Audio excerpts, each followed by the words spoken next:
Pemirsa, Kabar Banjarmasin kembali hadir menjumpai PN hari ini. Kali ini lawan Ulun, Faya Putri. Sejumlah berita aktual dan beberapa informasi menarik lainnya telah kami siapkan. Berikut berita utama hari ini. Diduga tersengat listrik, 2 pekerja yang sedang membongkar baliho terjatuh, 1 diantaranya meninggal dunia.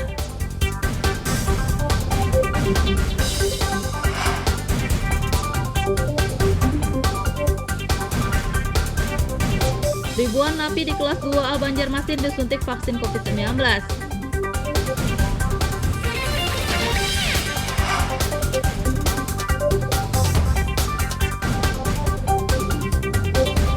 Setelah pencarian selama 3 hari, pemuda yang tenggelam di Sungai Barito akhirnya ditemukan.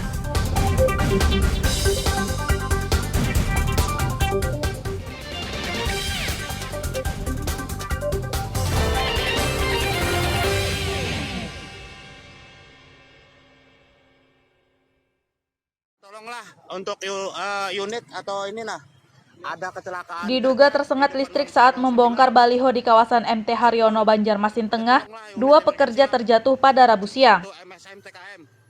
Kedua pekerja yang terjatuh adalah Paimin Murdoyo berusia 45 tahun dan Misto Latino berusia 47 tahun.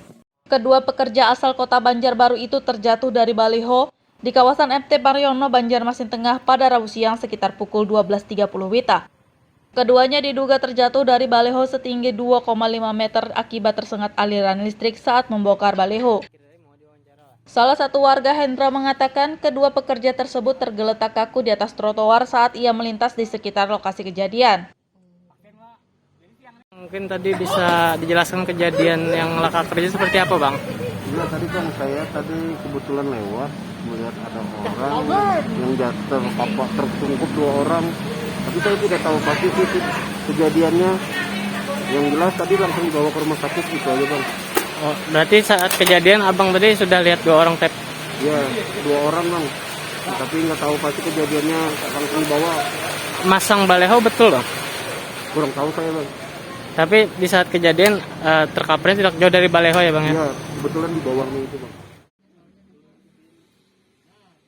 Meski sempat dilarikan ke Rumah Sakit Umum Daerah RSUD Ulin Banjarmasin, pekerja bernama Misto Latino dinyatakan meninggal dunia. Sedangkan pekerja bernama Paimin Murdoyo masih sadarkan diri, namun mengalami luka bakar di sekujur tubuhnya. Dari Kota Banjarmasin, Muhammad Lutfi Darlan dan Hafiz Rahman melaporkan.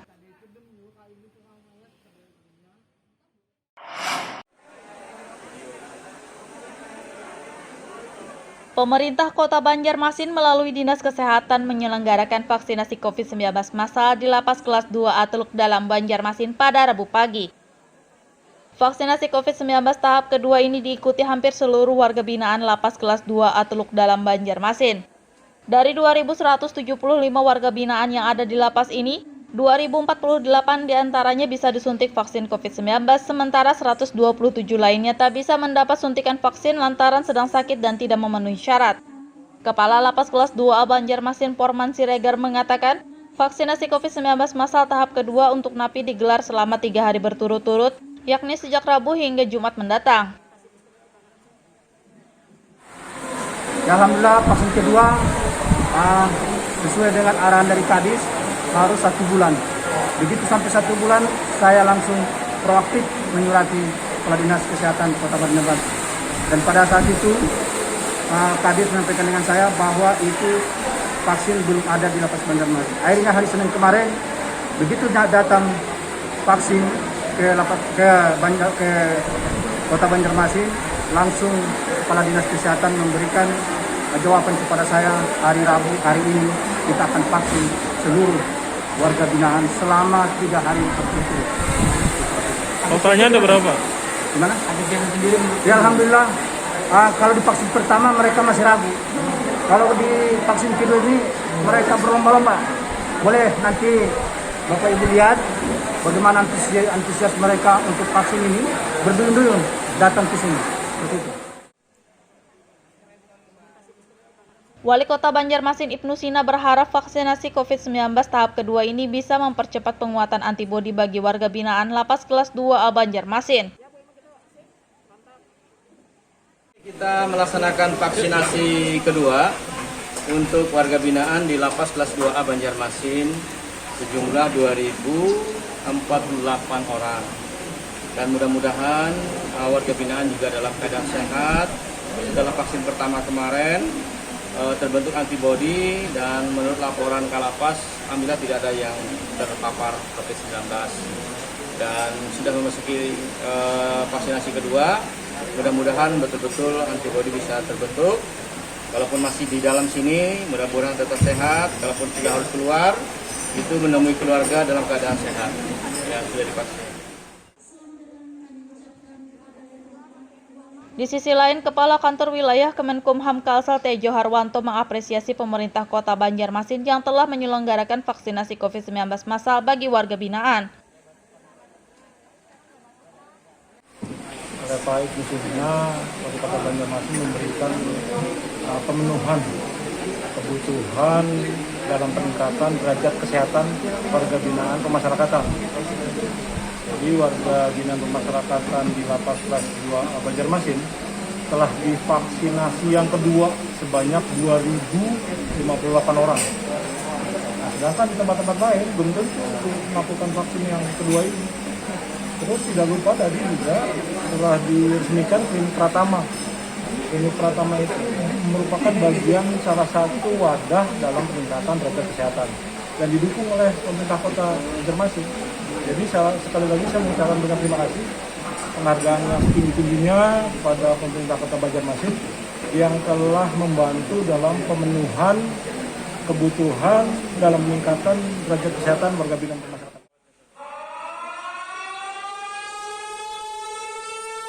Selain penyelenggaraan vaksinasi COVID-19 massal bagi ribuan warga binaan, Lapas kelas 2A bersama pemerintah Kota Banjarmasin dan Kemenkumham Kalsel juga meresmikan klinik Pratama.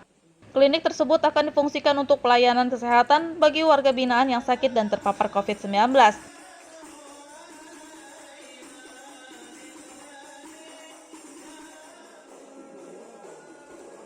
Dari Kota Banjarmasin, Muhammad Lutfi Darlan dan Farulani melaporkan.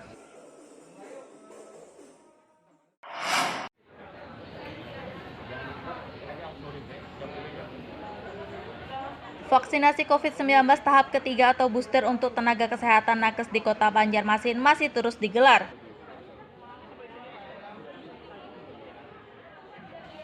Kepala Dinas Kesehatan Kota Banjarmasin Mahli Riyadi mengatakan, program vaksinasi COVID-19 booster bagi nakes di Kota Seribu Sungai telah mencapai 29%. Menurutnya, vaksinasi booster memang terbilang cukup lambat karena terkendala minimnya ketersediaan vaksin Moderna. Mereka skala prioritas untuk mendapatkan vaksin ketiga booster khusus Moderna bagi mereka. Dan tentu ya kita harus memastikan bahwa nakes ini betul-betul sehat sehingga memiliki imunitas yang sempurna dalam berhadapan dengan orang-orang yang mereka rawat. Karena selama ini kan nakes ya bersentuhan erat, saban hari ketemu dengan orang COVID, merawat orang COVID. Ya kalau mereka tidak dipastikan untuk menerima booster ini, ya khawatir kalau ternyata mereka sakit, lumpuh, ya kita tidak akan bisa mengendalikan COVID-19 ini. Capaian sudah berapa yang booster ini, Pak? Capaian booster ini ya kita baru 29% untuk Banjarmasin, ya. Jadi ini beriringan dengan menunggu permintaan vaksinnya karena vaksin booster untuk nakes ini Moderna terbatas diberikannya. Jadi kita masih mengajukan permintaan lagi khusus untuk nakes saja. Mahli menambahkan agar program vaksinasi COVID-19 booster untuk nakes di Kota Banjarmasin bisa berjalan lebih cepat dan lancar, pihaknya akan mengusulkan 1.000 vial vaksin Moderna kepada pemerintah pusat. Dari Kota Banjarmasin, Muhammad Lutfi Darlan dan Fudail melaporkan.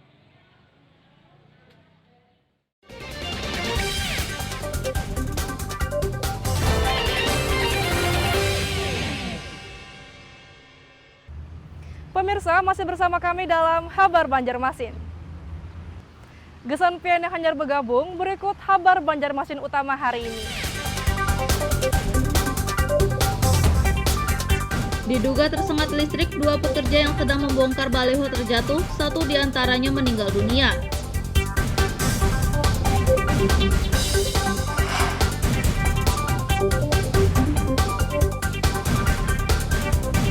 Ribuan napi di kelas 2A Banjarmasin disuntik vaksin COVID-19.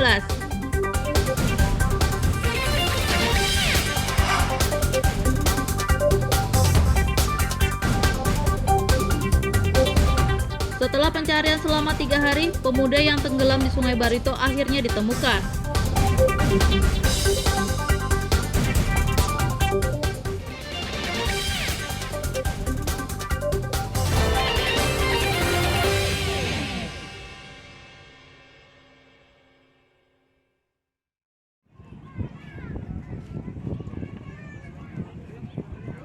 Setelah 3 hari pencarian, jasad pemuda bernama Robi yang tenggelam di Sungai Barito, Kabupaten Batola akhirnya ditemukan.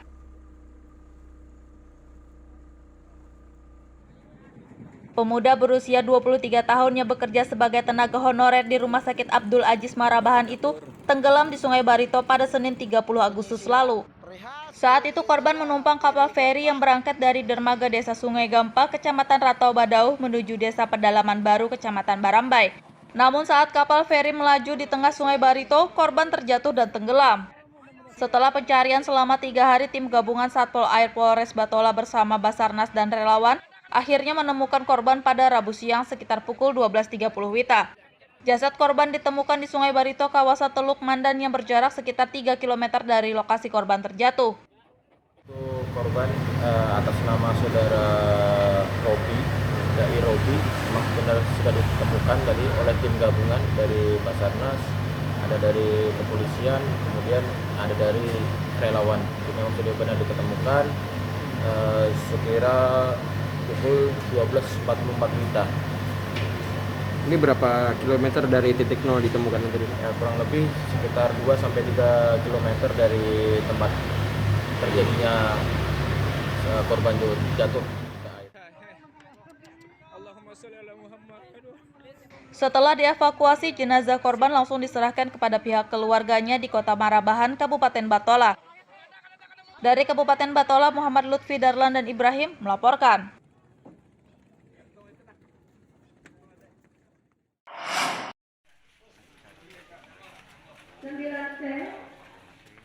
Rencana pembelajaran tatap muka PTM untuk sekolah tingkat SD dan SMP di Kota Banjarmasin menunggu status PPKM level 4 turun menjadi level 3.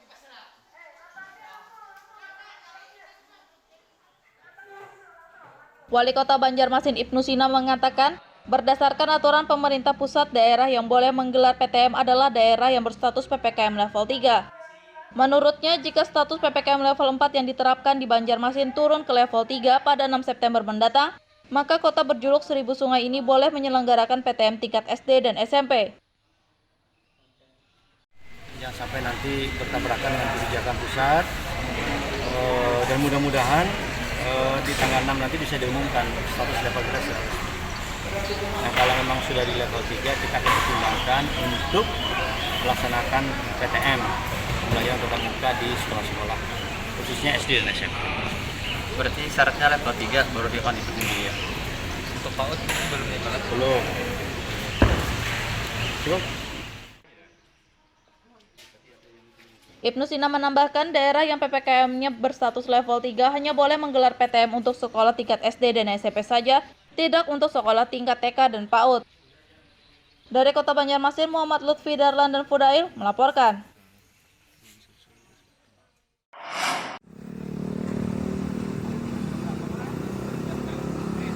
Rencana pemberhentian tenaga non-pegawai TNP di lingkup pemerintah Kabupaten Kota Baru ditolak oleh Dewan Perwakilan Rakyat Daerah DPRD Kota Baru. Ketua DPRD Kota Baru Sairi Muhlis menyatakan pihaknya menolak rencana pemberhentian atau pengurangan TNP yang akan dilakukan oleh Badan Kepegawaian Daerah BKD Kabupaten Kota Baru. Menurutnya, sesuai aturan pemerintah pada tahun 2023 mendatang, TNP tidak boleh lagi ada di setiap daerah dan pemerintah daerah boleh melakukan pengurangan atau pemberhentian terhadap TNP. Namun ia menolak TNP diberhentikan di tahun 2021 karena di tahun ini tidak ada penerimaan CPNS dan pegawai pemerintah dengan perjanjian kontrak atau P3K di Kabupaten Kota Baru.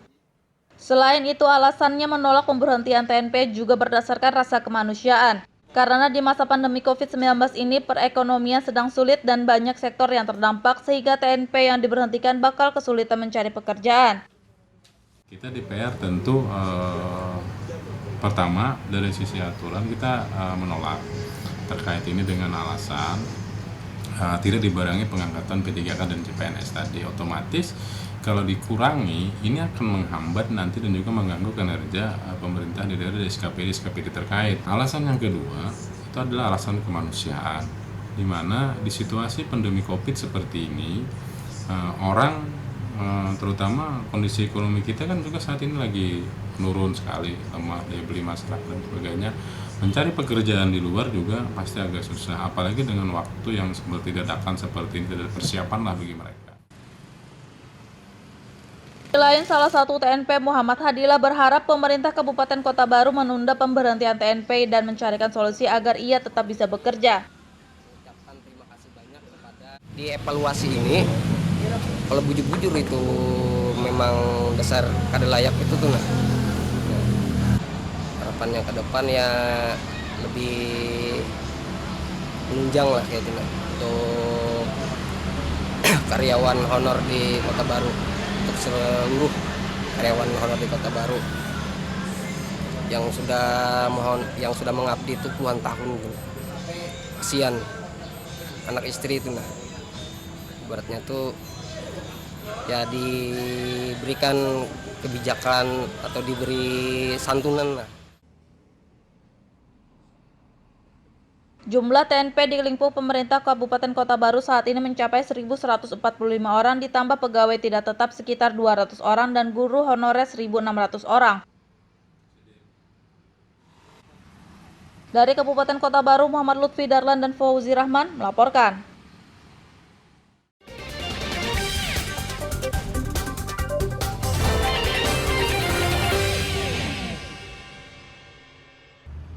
Pemirsa, masih bersama kami dalam Habar Banjarmasin. Gesan pian yang hanyar bergabung, berikut Habar Banjarmasin utama hari ini. Diduga tersengat listrik, 2 pekerja yang sedang membongkar baliho terjatuh, 1 diantaranya meninggal dunia.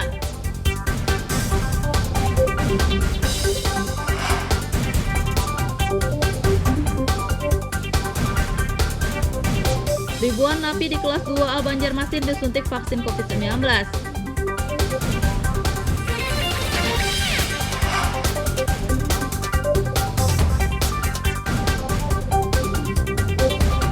Setelah pencarian selama 3 hari, pemuda yang tenggelam di Sungai Barito akhirnya ditemukan.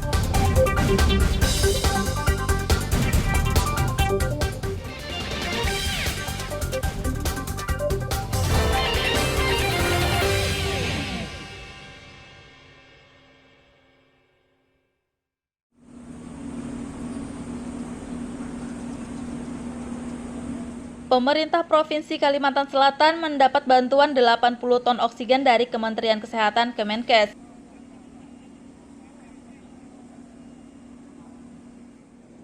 Bantuan 80 ton oksigen dari Kemenkes tiba di Pelabuhan Trisakti Banjarmasin pada Rabu pagi. Kedatangan oksigen cair berjumlah 4 tangki yang masing-masing beratnya 20 ton itu disambut oleh Gubernur Kalsel Sahbirin Nur. Sahbirin Nur mengatakan bantuan oksigen cair dari Kemenkes akan didistribusikan ke sejumlah rumah sakit rujukan pasien COVID-19. Menurutnya oksigen cair seberat 80 ton itu mampu memenuhi kebutuhan oksigen rumah sakit rujukan pasien COVID-19 selama 10 hari. Hari ini kita kedatangan lagi bantuan dari Kementerian Kesehatan berupa isoteng yang 20 ton kalau tidak salah, ini ada 4, berarti ada 80 ton.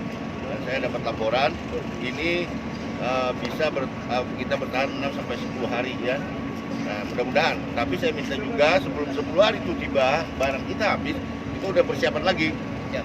Jadi barang mau habis itu udah ready. Jangan sampai barang habis kita baru ready. Jadi barang mau habis kita udah ready. Saya harap begitu. Dan ini ternyata kita alhamdulillah agak terkendali dengan ketersediaan oksigen ini, dan kalau ada kelebihan bisa membantu kegiatan-kegiatan lain ini bisa disalurkan ya, karena ternyata ini kedatangan ini bisa multi efek dia. Tidak hanya berkaitan dengan manusia dan kemanusiaan, tapi dia juga berkaitan dengan ekonomi. Selain dari Kemenkes, bantuan oksigen cair dari Gresik, Jawa Timur seberat 20 ton juga akan tiba pada Kamis hari ini, kemudian 40 ton pada 3 hari berikutnya. Dari Kota Banjarmasin, Muhammad Lutfi Darlan dan Hafiz Ar-Rahman melaporkan.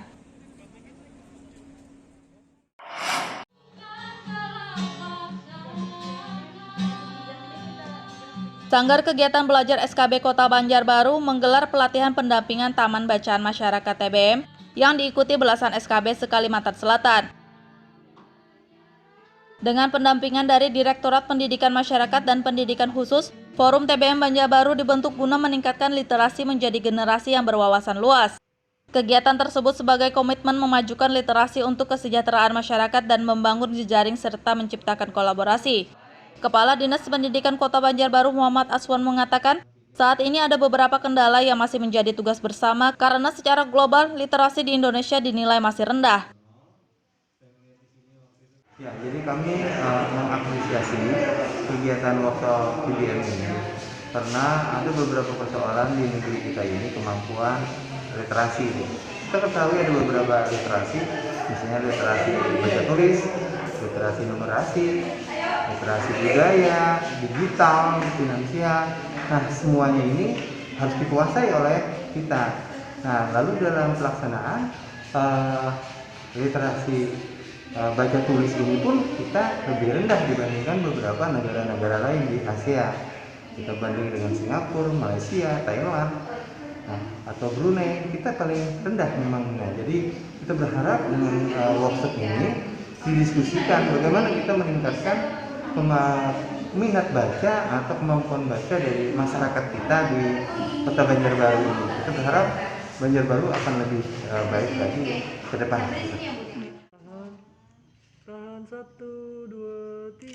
Dalam kegiatan ini, Wakil Wali Kota Banjarbaru Wartono didampingi Ketua TPPKK Banjarbaru Vivi Marizubedi meresmikan TBM Mustika Banjarbaru pada Rabu siang.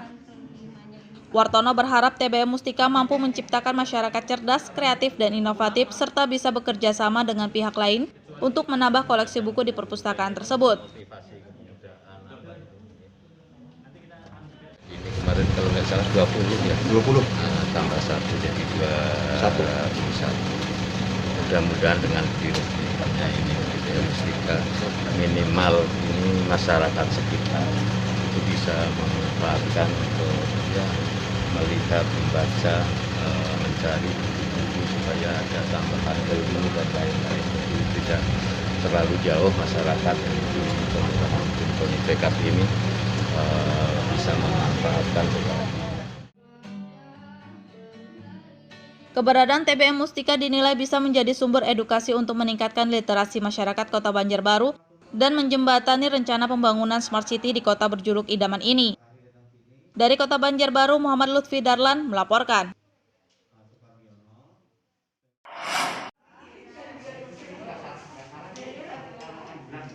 Sanggar Kegiatan Belajar SKB Kota Banjarbaru memiliki inovasi kreatif dalam pengolahan bahan bekas yang dipadukan dengan kerajinan bonsai kelapa.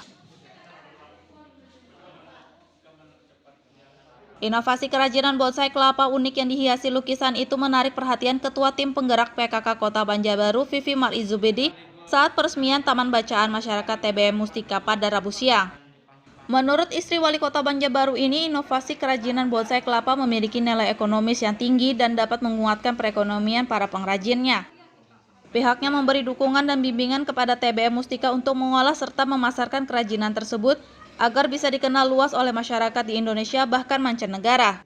Selain itu, ia juga berharap kerajinan bonsai kelapa bisa menjadi salah satu produk andalan Kota Banjarbaru untuk menarik minat wisatawan.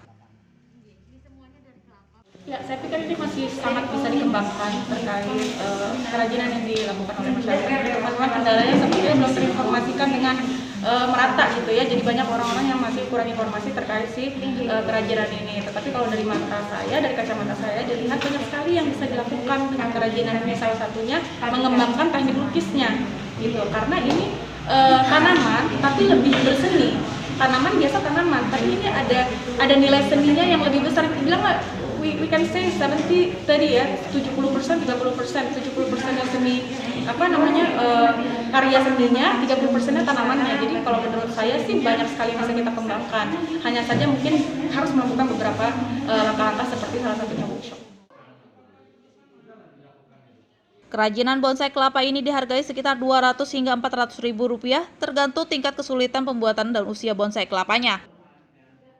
Dari Kota Banjarbaru, Muhammad Lutfi Darlan melaporkan.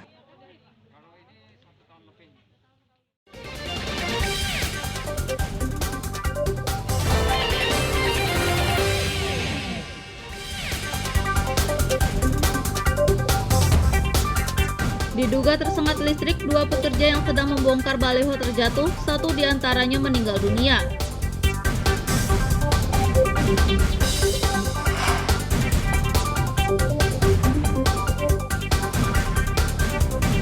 Ribuan napi di kelas 2A Banjarmasin disuntik vaksin COVID-19.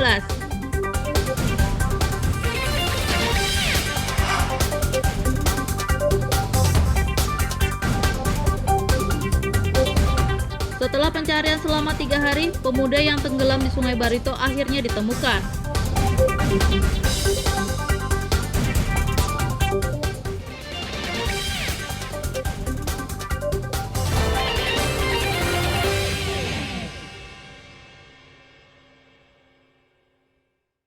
Tolonglah untuk unit atau inilah. Ada kecelakaan. Diduga tersengat listrik saat membongkar baliho di kawasan MT Haryono Banjarmasin Tengah, 2 pekerja terjatuh pada Rabu siang. Kedua pekerja yang terjatuh adalah Paimin Murdoyo berusia 45 tahun dan Misto Latino berusia 47 tahun. Kedua pekerja asal Kota Banjarbaru itu terjatuh dari baliho di kawasan MT Haryono Banjarmasin Tengah pada Rabu siang sekitar pukul 12.30 WITA. Keduanya diduga terjatuh dari baleho setinggi 2,5 meter akibat tersengat aliran listrik saat membongkar baleho. Salah satu warga Hendra mengatakan kedua pekerja tersebut tergeletak kaku di atas trotoar saat ia melintas di sekitar lokasi kejadian. Mungkin tadi bisa dijelaskan kejadian yang laka kerja seperti apa, Bang? Iya, tadi kan saya kebetulan lewat melihat ada orang yang jatuh, tertungkup 2 orang. Tapi saya tidak tahu pasti kejadiannya. Yang jelas tadi langsung dibawa ke rumah sakit gitu aja, Bang. Oh, berarti saat kejadian Abang tadi sudah lihat 2 orang tep? Iya, 2 orang, Bang. Tapi nggak tahu pasti kejadiannya langsung dibawa. Masang baleho betul, Bang? Kurang tahu saya, Bang. Tapi di saat kejadian terkaprnya tidak jauh dari baleho ya, Bang? Iya, kebetulan di bawahnya itu, Bang. Meski sempat dilarikan ke Rumah Sakit Umum Daerah RSUD Ulin Banjarmasin, pekerja bernama Misto Latino dinyatakan meninggal dunia. Sedangkan pekerja bernama Paimin Murdoyo masih sadarkan diri, namun mengalami luka bakar di sekujur tubuhnya. Dari Kota Banjarmasin, Muhammad Lutfi Darlan dan Hafiz Rahman melaporkan.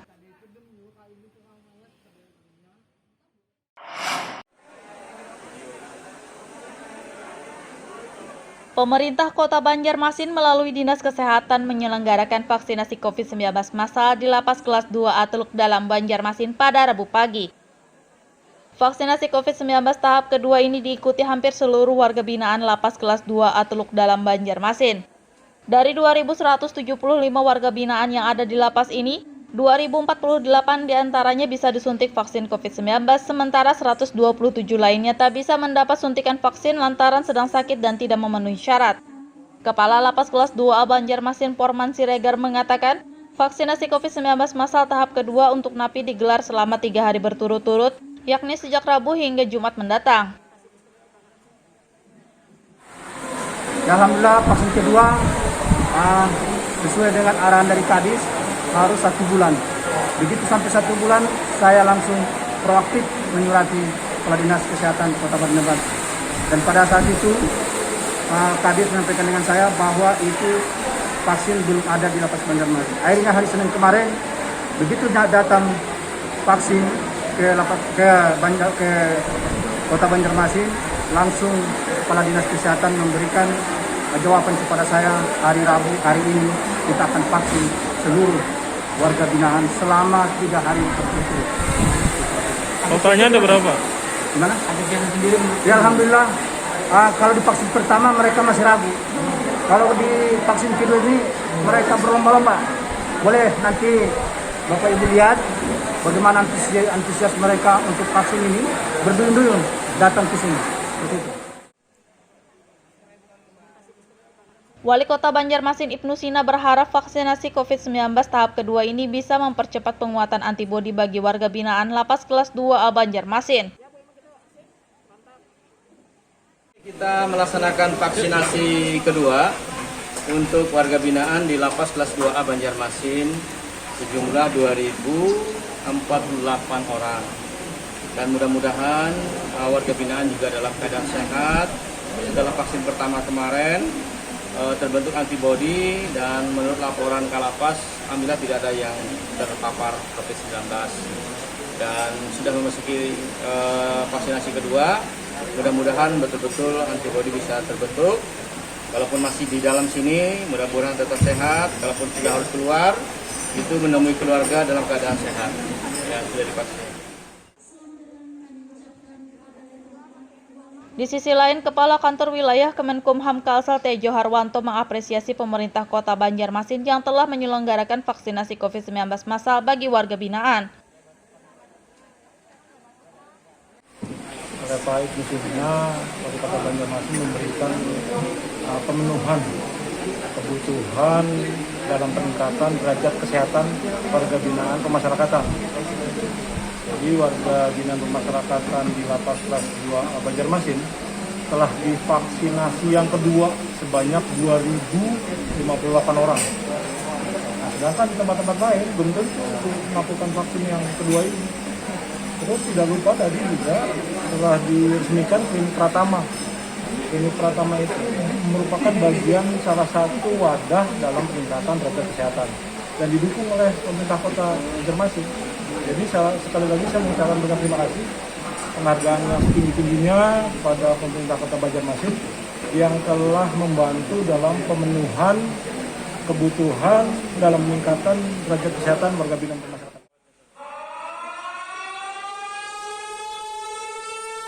Selain penyelenggaraan vaksinasi COVID-19 massal bagi ribuan warga binaan, Lapas Kelas 2A bersama pemerintah Kota Banjarmasin dan Kemenkumham Kalsel juga meresmikan klinik Pratama. Klinik tersebut akan difungsikan untuk pelayanan kesehatan bagi warga binaan yang sakit dan terpapar COVID-19.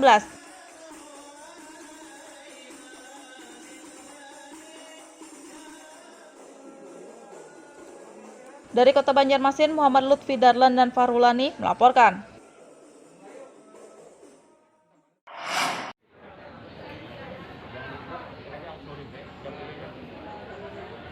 Vaksinasi COVID-19 tahap ketiga atau booster untuk tenaga kesehatan nakes di Kota Banjarmasin masih terus digelar.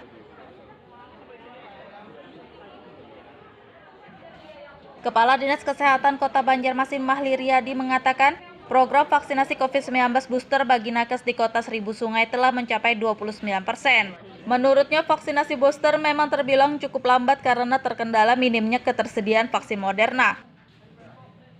Mereka skala prioritas untuk mendapatkan vaksin ketiga booster khusus Moderna bagi mereka. Dan tentu ya kita harus memastikan bahwa nakes ini betul-betul sehat sehingga memiliki imunitas yang sempurna dalam berhadapan dengan orang-orang yang mereka rawat. Karena selama ini kan nakes ya bersentuhan erat, saban hari ketemu dengan orang COVID, merawat orang COVID. Ya kalau mereka tidak dipastikan untuk menerima booster ini, ya khawatir kalau ternyata mereka sakit, lumpuh, ya kita tidak akan bisa mengendalikan COVID-19 ini. Capaian sudah berapa yang booster ini, Pak? Capaian booster ini ya kita baru 29% untuk Banjarmasin, ya. Jadi ini beriringan dengan menunggu permintaan vaksinnya karena vaksin booster untuk nakes ini Moderna terbatas diberikannya. Jadi kita masih mengajukan permintaan lagi khusus untuk nakes saja. Mahli menambahkan agar program vaksinasi COVID-19 booster untuk nakes di Kota Banjarmasin bisa berjalan lebih cepat dan lancar, pihaknya akan mengusulkan 1.000 vial vaksin Moderna kepada pemerintah pusat. Dari Kota Banjarmasin, Muhammad Lutfi Darlanan Fudail melaporkan. Pemirsa, informasi tadi sekaligus menutup perjumpaan kita kali ini. Ulun Faya Putri lawan Buhan Redaksi mengucapkan selamat beraktivitas. Sampai jumpa.